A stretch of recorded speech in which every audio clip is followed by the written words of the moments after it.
Yes, people, what's going on? Welcome back to the channel. I am AdamMcKola. Hope you guys are all doing well. And since Manchester United have lost back-to-back games in the Premier League, the opening two fixtures, we have lost them and losing horribly at Brentford in the last game.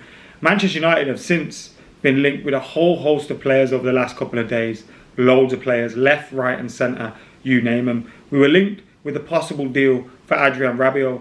Now that one looks like it's off. But guess what could be on? A deal for Casemiro from Real Madrid. Now, it's complete madness, this Manchester United transfer policy, isn't it? It's so scattergun. It doesn't seem to follow any rhyme or reason, but that is what's going on at the moment. We also hear possible talks about Pierre-Emerick Aubameyang to Manchester United. We also hear that the Frankie de Jong deal, while United are pessimistic, it could still be on. And of course, we also hear the Glazer family would be considering selling a minority stake in Manchester United. Although I don't want to get too carried away by those things. And I understand if anyone's going to take over Manchester United, it's going to take a while to happen. It's going to be a slow process. But that would be a positive, wouldn't it, if they did do that. Now, of course, we don't want to get carried away.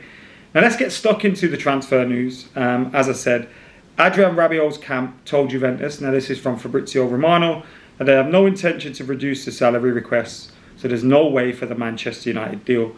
And we've heard other reports that Man United have told Juventus that they have they're not looking to make a deal happen anymore. The talks with Rabiot's mother, his agent, have fallen through. But also, we hear today that Manchester United are now working on the conditions of a Casemiro deal. Also, Carlo Ancelotti will be the key factor in the conversations with the player.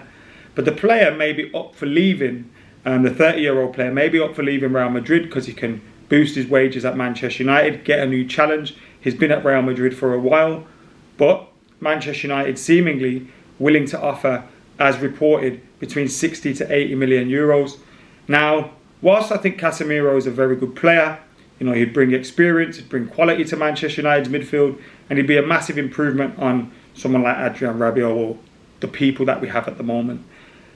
Spending that kind of money on a player who's 30 years old, and I've still got a few years ahead of him, but why can't you spend that kind of money on someone who's younger?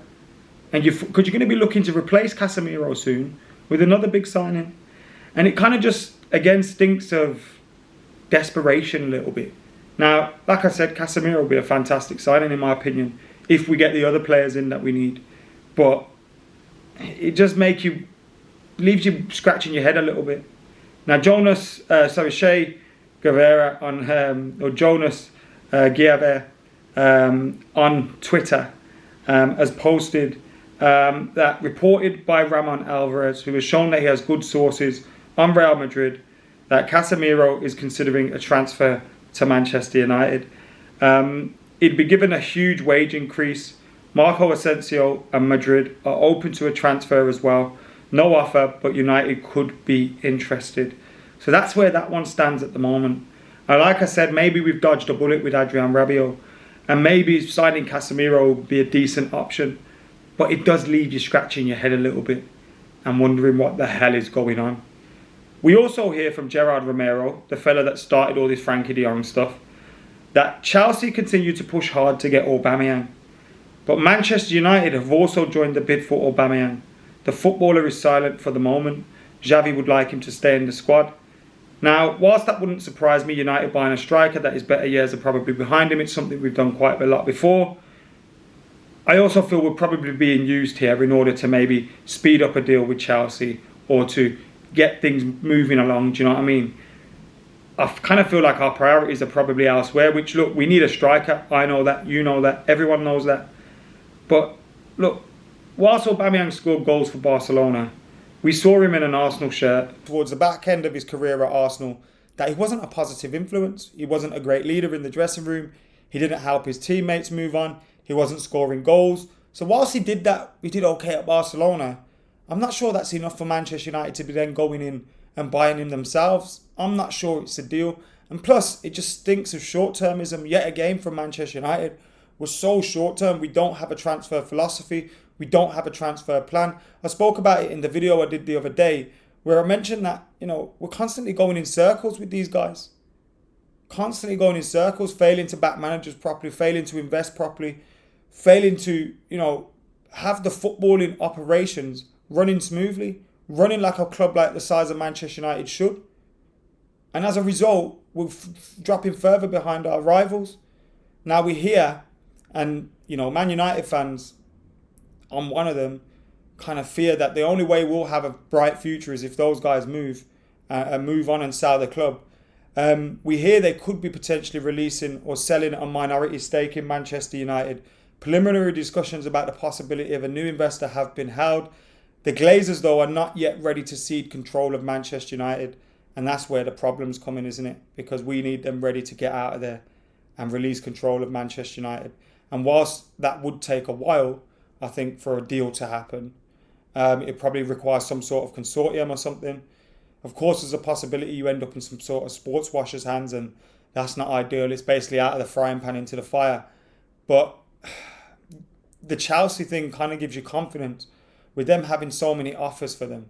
Kind of gives you confidence that maybe Manchester United, would have offers there, would have people willing to buy the club. But again, the owners have got to want to sell. And at the moment, they don't seem like they're going to be ready to do that. And if it's just a minority stake, that's not a controlling stake, they'd still have control of the club. And that means we'd still be going where we're going. And that's nowhere fast. Now, Sky are reporting that Manchester United know Barcelona want to sell Frankie de Jong. So it is not in United's interest to rule out the signing completely, as there is a belief Barcelona could get desperate. So it seems like this Frankie de Jong saga is going to continue rolling on to the end of the window, and I'm sure it will carry on until the window is closed. As I've mentioned before on the channel, whilst I was really confident about it a month or so ago, now I'm nowhere near confident that Manchester United will get this deal done. Obviously, Barcelona will probably want to sell. You've then got potential other clubs interested in him. Obviously, it looks like Manchester United are looking at alternatives at the moment, and that's something that you have to do. But yeah, let us know your thoughts in the comments below. What do you think of the Casemiro, Rabiot kind of situation? What do you think of the Glazers situation? Obviously, most Manchester United fans are on the same page with that one. Frankie de Jong or Aubameyang, maybe you guys have a different opinion to me about that one. But let us know your thoughts in the comments below. Make sure you're keeping it locked as well to the channel. We'll have plenty more content coming your way, not just about transfers, also about Manchester United. We'll do some more tactics vids. We'll have reaction to the game on Monday as well, where madly we've lost 2 games out of 2 and we're only 2 points behind Liverpool, who've withdrawn their opening 2 games. If, and it's a big if, we were to beat them, we'd go ahead of them, which seems ridiculous because we've been in hell, haven't we? But yeah, big game coming up next Monday. And it's a big week for Manchester United. It's a big couple of weeks for Manchester United because we have to get it right and we have to support the manager properly and get him the deals that he needs done. Whether we do that or not is another story. Whatever happens though, we'll be here to go through it all, so keep it locked. Until next time, I've been AdamMcKola. I'm out of here.